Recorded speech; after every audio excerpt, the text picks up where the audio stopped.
Ever feel like you're sharing all the right information, but real change just isn't happening? We like to think that knowledge changes minds, but the truth is it doesn't. I'm Tracy, and today I'm joined by Vanessa Alves-Ruiz to explore how we can create space for real change. In this episode, we'll talk about why real change starts with simplicity, self-awareness, and co-creation, and how listening before speaking can shift not only how people perceive us, but also the way we lead, what we learn, and even how effective we are. So let's get into it.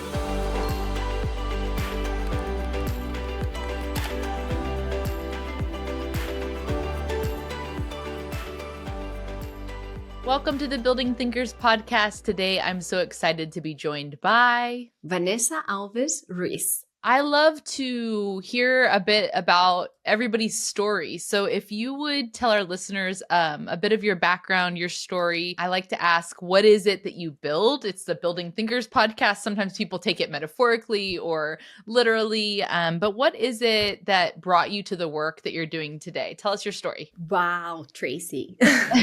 Yeah, I started in facilitation when I was really young, but I didn't know it was called facilitation, and it was a volunteer work that I had for years and years in my life since I was 18. I have been a girl guide, like Girl Scouts in Brazil, and then I became a volunteer.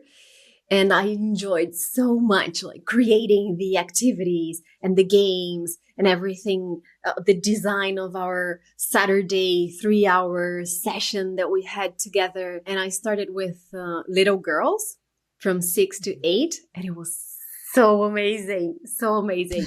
Yeah, because of the whole fantastic world, fantasy world that we created for them.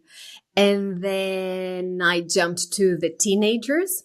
Totally different experience, but very exciting as well because they have so much energy. So it's about learning how to be with them so that they can guide this energy to something that is good for them. But I was studying journalism.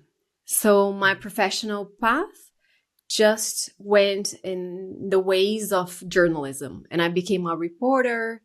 I worked for almost 10 years with football, soccer in Brazil, and then Formula One. Eventually, I left this volunteer work to travel with the Formula One, and my facilitator side just stayed there, parked on a corner. But then I got tired.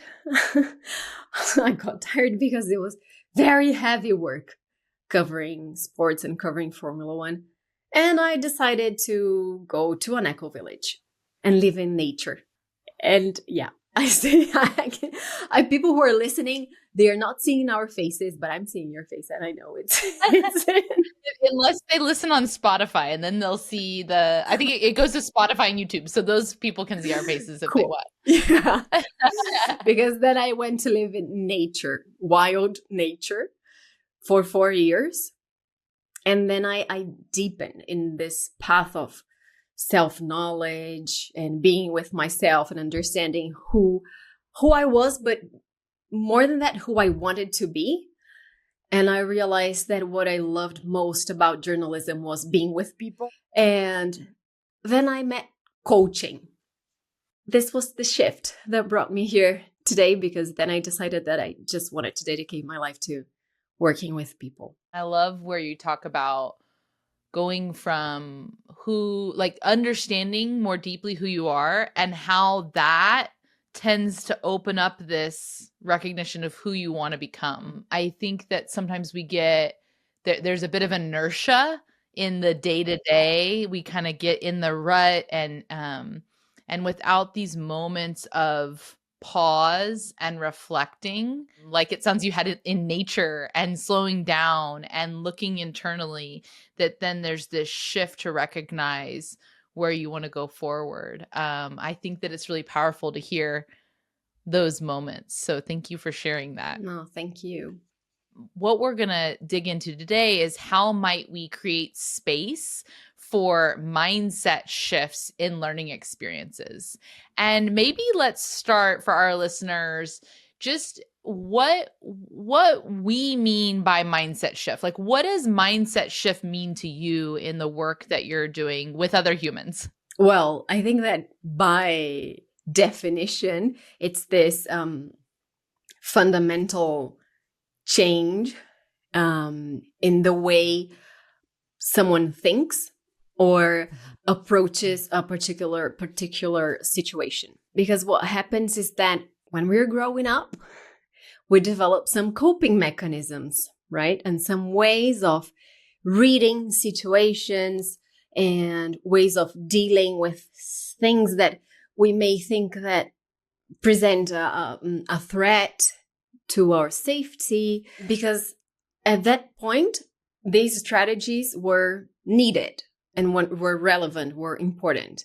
But then we grow up and we develop more resources, but still this way of thinking is stuck there because it was generated by my own self to protect myself, which is something that is very honorable, right? A part of us that just wants to take care of ourselves.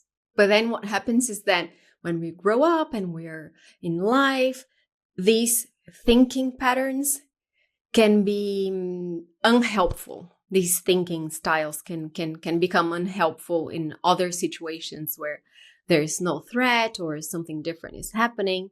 And I think that the really important, profound mindset shifts come from when we open ourselves, open our consciousness to really see things in a different way. And yeah, what am I building? I think maybe gardens of consciousness. I like to see my work through that idea and this image. I love that.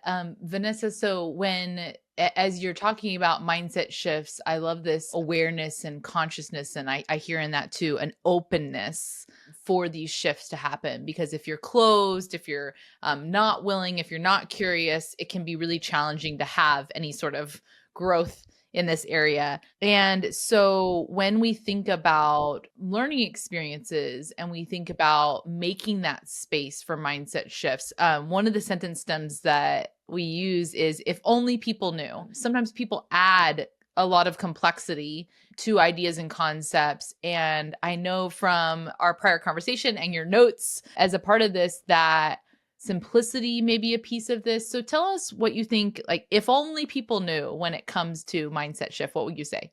Yeah, if only people knew that creating space for mindset shifts doesn't require overloading people with complex strategies or endless information. And this is something that I had to learn myself, and I'm still learning, because we as facilitators, we tend to be very curious and we want to know more and know how to deliver better. So we are very much in touch with knowledge about how the brain works, knowledge about how group dynamics work, etc., etc.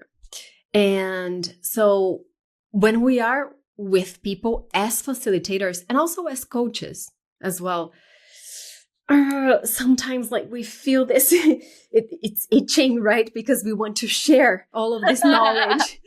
So true. Yes, and everything that we've learned. But sometimes it's overloading. It's too much for people because they're sometimes taking their first steps into some kind of different awareness. And still there are some training models or facilitation models that are still very, very formal or led by authority. Sometimes even there are some clients who are expecting this from us, because we have all kinds of clients. Some are more modern, some not so much. And then we need to be, I think, very centered in this role of we are here to hold space and accompany people in their own reflections. Because mindset shift will not occur because I told them that there is another way of thinking.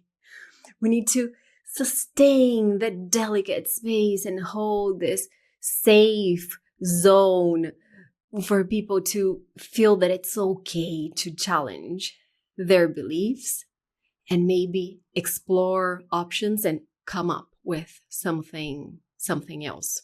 Vanessa, I hear in this more of an approach of co-creation and co-participation Indeed. than a formal authority, to your point. And I think that I had a similar aha somewhere along the way and then continued, as you mentioned, like it's very easy to fall back into this Yeah. trap. And I think part of it is because in facilitation, and depending, there's so many different avenues of, we're talking facilitation, coaching, learning experience design, strategic consulting, like we have lots of different connection points there. But you are literally at the core of it being asked to come in and give expertise in many cases, or be the one that is sometimes literally on the stage or literally with a microphone, or you are holding a lot of authority in the design. And I think that with that comes responsibility that I used to also think meant I needed to tell everyone everything, versus there are times for that. There are times where information still needs to be conveyed in a way that people can then access it and do something with it. So I think there always is some sort of starting point of whether it is an embodied experience that allows for that starting point, or whether it is direct. But I think that having the awareness to know when to use what modalities and what tools, and to your point, when to pause, is part learning from experience, and part, maybe the word that's coming to me is intuition or instinct. Yeah. Once you've had that, I don't know. What do you think? For me, parentheses here, like intuition is just different modality of intelligence that we still didn't figured out completely with our minds, with our thinking minds. But for me, it's just a kind of intelligence that we all have and that we should explore more. But yeah, I agree with that. It is true that when I started learning and embodying the coaching competencies, it changed my facilitation style, because the coaching practice helped me to trust even more. I already had that as an information, but the practice itself as a coach and seeing the results in the processes with the clients, individuals or groups or teams, really gave me this confidence that if we ask the questions, people will come up with their answers. I also work with occupational health and safety. And occupational health and safety is big on compliance. But at the same time, it is there to protect people from hazards and from sometimes even fatal accidents. So when I am working with occupational health and safety, we have a very, very clear goal. It's different here because we know the mindset shift that we're looking for. Yeah. Because people really need to change their behavior to adopt safe behaviors. Right. I still use coaching methodologies, but this big goal is always there, is always present. So me as a facilitator, I have a big responsibility in sustaining that goal there, because it's about lives, it's about your health, it's about you coming home safe to your family, to your life after you leave a factory. That's a pretty important goal. Indeed. Yes. It's challenging in that way. What is the exciting part of this challenge is being able to work with the groups within the factories for a long time. I start understanding the patterns, who's who, and who needs what. But again, I need to defend the coaching methodologies, because still, if we have this big goal, which we do, if I just try to push these workers in that direction, they won't go. So I still need to work with questions, challenging beliefs, safe space for them to feel that it's okay to act differently or question the way they've been doing things for the past 10 years. So we need to respect that so that these people feel respected, and then creating this space so we can work on the shifts that we need. One of the things that is striking me about this conversation, Vanessa, is the idea that people don't change based on information alone. Why do you think it is? And maybe if you want here, it could be an example. Let's do that. Like, share a specific example of a mindset shift that you've witnessed in your work. And let's unpack what were the conditions or the strategies that made it possible. I can think of manager, occupational health and safety director, actually, not manager, within a factory, a young guy. He obviously is well trained in occupational health and safety, the compliance part. It was difficult for him to understand safety needed to be something that it was not based on one department, but something that would need to be spread across the factory. And this person is key because he's the leader. So I worked with him personally. Me and my partner, we also worked with his team. And then we also worked with the managers in the factory, but inviting him, the leader, to be there as well with them as a participant. And well, there were many kinds of dynamics and discussions. And in the beginning, they were very, very, very closed to this idea. Do you say that in English, like divided in silos? Yeah. Yes. Yeah. So silos and everyone pointing fingers. And then security, this leader and his team were pointing fingers at the factory. What really helped in this process was really facilitating sessions in which they were all together so that they could listen to each other. In the beginning, they wouldn't. We've spent hours and hours dealing with just allowing time and space for everything to come up, to come out, because they needed this space. And then once everything was there on the table, we call it the rotten fish. It was on the table and they were feeling they have shared everything that they needed to share. Then we started working in a more collaborative way. And after a year, we're still working with this factory. So we're still working on the numbers. There's still a lot of work to do. But let's say phase 1 is completed because now the silo energy has lowered. I hear them saying to each other, sharing based on this idea that safety is everyone's task, everyone's dedication. Yeah. And it's amazing. Everyone's responsibility. Yes, exactly. A couple of the things that stood out to me, if we're unpacking what it was about it. But one, you talked about the shifts from the silos to coming all together. So perhaps there's something in mindset shift where it might start siloed and you have side meetings until everybody can really get together. But there was something about everyone coming together and hearing from one another and putting the rotten fish on the table to say, these are the things that we know are a piece of this, maybe in different ways. Sometimes I talk about, I like the idea of good controversy. Yeah. Being able, if we have a meeting in which everyone's just kind of quiet and they nod along with the leader and nothing really happens, that could have been an email or a memo or whatnot.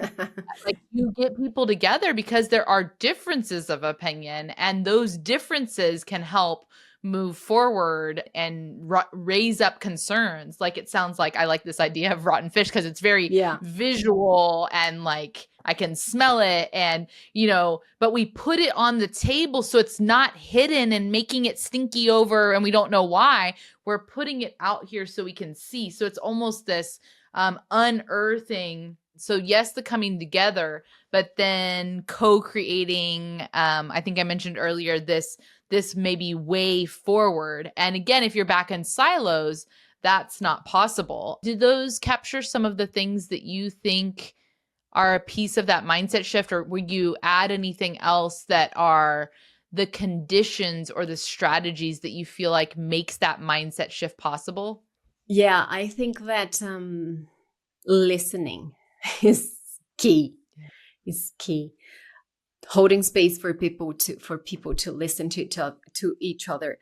In this process, these processes that we facilitate within occupational health and safety, we offer information.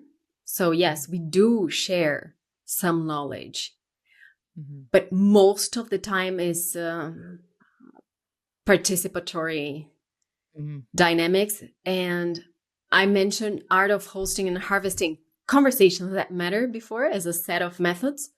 And one of the key principles of art of hosting is the art of participatory leadership. And sometimes we think that leadership is something for some positions in the company.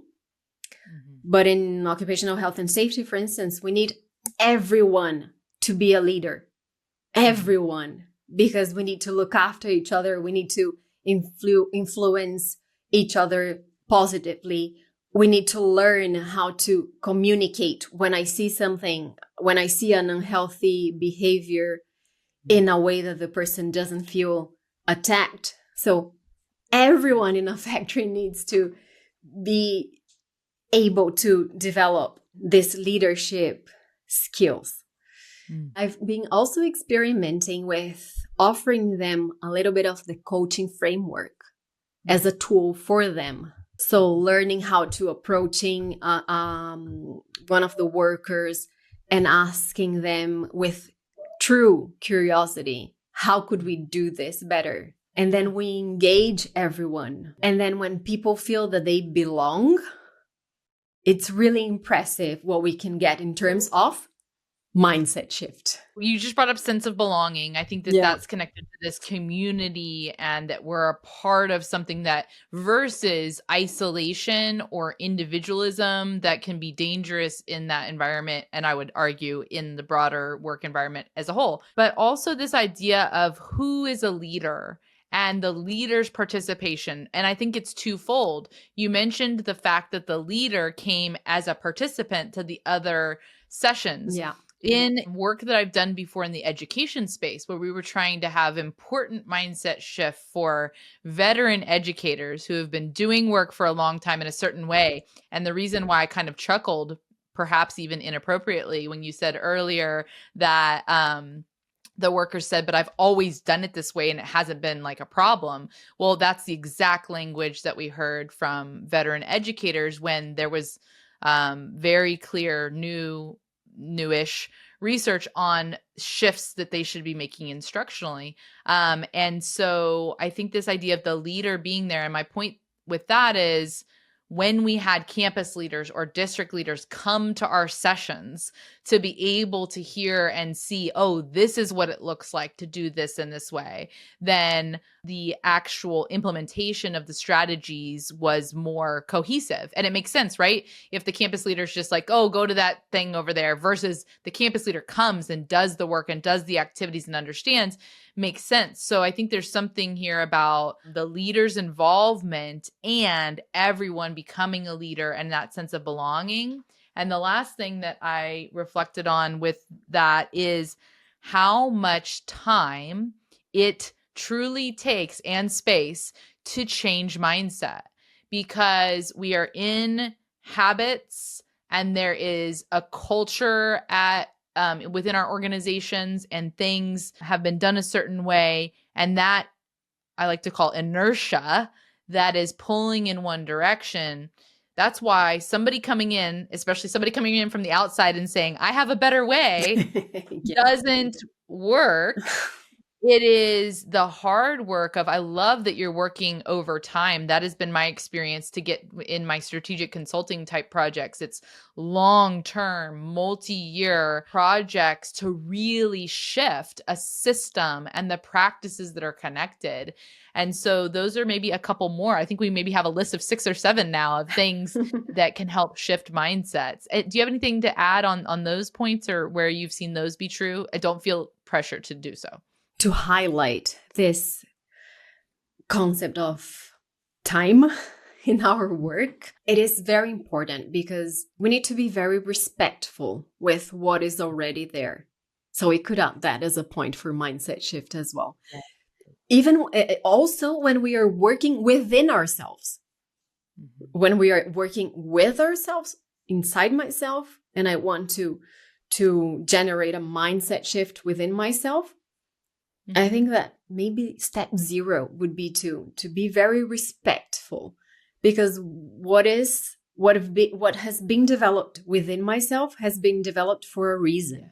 And also when I enter a factory, or if I'm working with in executive coaching, the factory works that way because people put their effort in building it, and they've been there for ages. We go there and then we just say, I have the panacea for it all. Yeah. Nah, listening to them and being very respectful, and not trying to tell them that what they're doing is wrong.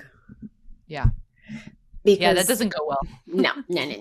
We do it to ourselves and it doesn't go well either, right? I love that you connected it to the individual as well, respecting what is there, respecting these, I've heard them called adaptations. Yep.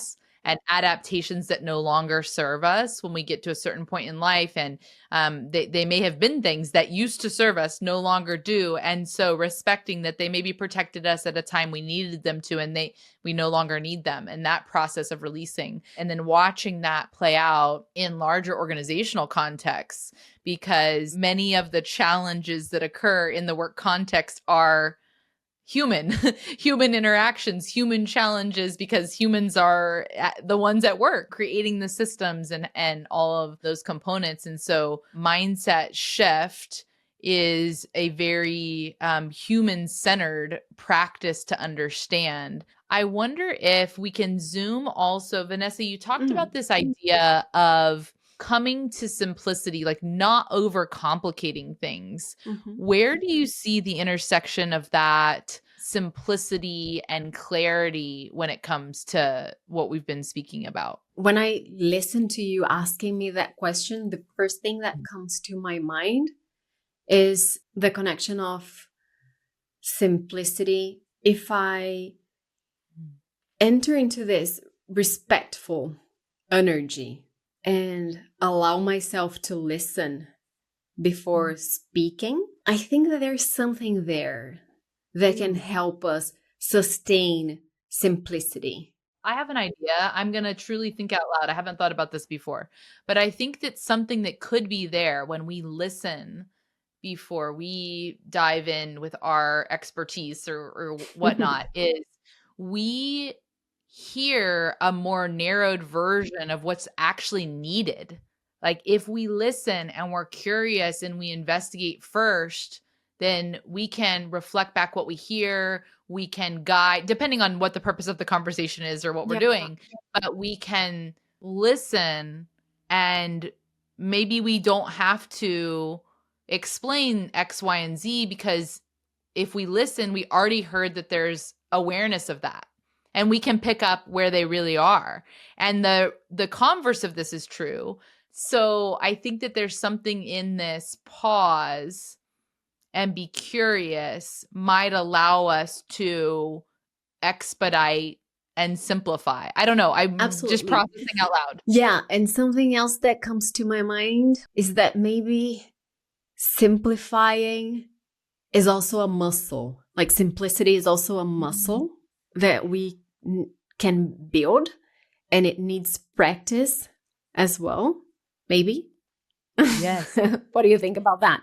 I think it's Jim Collins says there's profound insight in simplicity. This is an area that I do strategically work on because Mm-hmm. it's so connected to all the work I do. Let's say I'm having a client conversation and I don't just hop on the call. I have looked back at my project notes. I've looked back at our last conversation. I've thought about what are the three things that I really need to make sure are clear in this conversation so that we can keep moving forward towards their goals, right? So I don't take lightly the time of my clients or the people that I'm working with in a session. If I can take sometimes this is what takes me the longest time in learning experience design work, even in the age of AI, although there's areas where AI is really improving this as I'm learning to really use it well. But if I could explain a concept today in like 8 slides or something, because that's like, it'd be easy to do that. But I can go in and take 10 hours of my time and really work on it and put it into an analogy or a metaphor or really, and then look at the needs assessment and think about the client and think about who's going to be in the session and get it to a place where the story and the one slide and the one quote or something, like just as an example, make it all resonate and therefore be sticky for them and therefore get into implementation, then that's worth it to me to do that versus the like 8 slides that everybody had to sit through. And I think this is one of the areas we get kind of caught in sometimes in learning experience work or training because people are busy and people are trying to be efficient. And so they slap it up there on a slide. So I think that there can be the work we put into making things more simple can have profound dividends. I listen to you and I get excited. I was listening to you describing the process and everything that there is behind, right? Achieving simplicity. And I think that, I resonate with that like 100%. And I think that we could add a distinction here between simplicity and shallowness. Yes. It's not the same thing. Yes. At all. Simple versus simplistic or simple versus shallow. 100% great distinction. Yes. Vanessa, is there anything else that we haven't hit on that is coming up for you or that you've been really thinking about in connection to these topics that you'd like to share? Well, one little thing that I could add for the facilitators listening to us and for our own selves, right, is the importance of self-awareness. And then from self-awareness, being able to read the room and understand if we are navigating towards these mindset shifts, because you can see in people's faces when we are facilitating. So if we are breathing, aware of what's going on in our bodies as facilitators while we facilitate, and we allow space and time to really connect with people and look into their eyes and listen to the differences and shifts in their voices, then we can get so much information and feedback to understand if it's working or if maybe it would need a little tweak so that we can achieve what we are looking for. Can you share with us any resources so you can pick and choose, you don't have to share all of the ones that are in here, but we will put all the links in the episode description. So any books, podcasts that you want to share? So the TED Talk that you were mentioning is called Your Body Language Shapes Who You Are. And it's by Amy Cuddy. And this is a quick tip if someone is willing to work on a mindset shift, or let's say a state shift, which precedes the mindset shift. So inner state shift, we can use our bodies and we use it so little with that intention. So for instance, what is known also in America as the power poses. Yes. So this is what this TED Talk is about, but because it works. I've been testing on myself for the past couple of years at least. So when I am very sad or very angry with someone, my partner, maybe, we don't fight, but sometimes, we get a little, and I just lock myself in the room or just go somewhere else, sit with myself and start smiling. It's so funny, Tracy. It's so funny. Because when I start smiling physically, right? Smiling, it's impossible to sustain the thoughts of being mad at him. It's the brain goes crazy because you're smiling. How can you sustain these angry thoughts?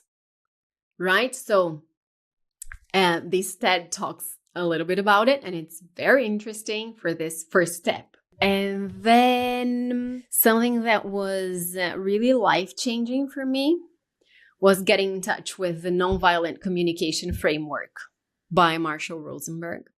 So I really recommend the book and really diving into this framework, because it's called nonviolent communication. And maybe we think, oh, it's about talking to people without fighting. And no. It's way deeper than that. It's a way of seeing life that for me was really freeing, liberating, taking responsibility for my feelings, acknowledging my needs, before all of that, before pointing my finger and saying that someone has done something to me. No, it's what has happened, how I feel about it, what was my need here that hasn't been met, and then how I ask for something that I need or make a suggestion, ask a question, so we can get to a common strategy. So yeah, this was what a beautiful summary of what you took away from that. Very life-changing, really. Vanessa, will you tell our listeners a little bit about your company and where people can find you, what type of people you are looking for as clients, or who can reach out to you? Sure. So it's lifetransition.club. So life transition coaching and training. And right now I'm really focusing on occupational health and safety coaching, because as we were talking here, I'm really seeing it now as a mission, because it's so important, so relevant. And not only about accidents, but more and more also we're dealing with the what we call here in Spain psychosocial risks, but it's basically risks related to our mental health, to our well-being.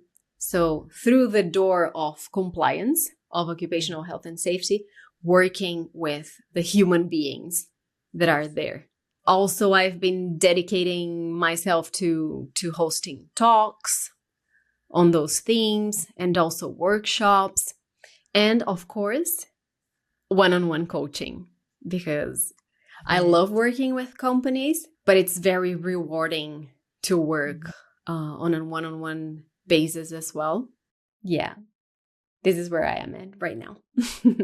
Vanessa, thank you so much. I'm so glad our paths crossed. Me too.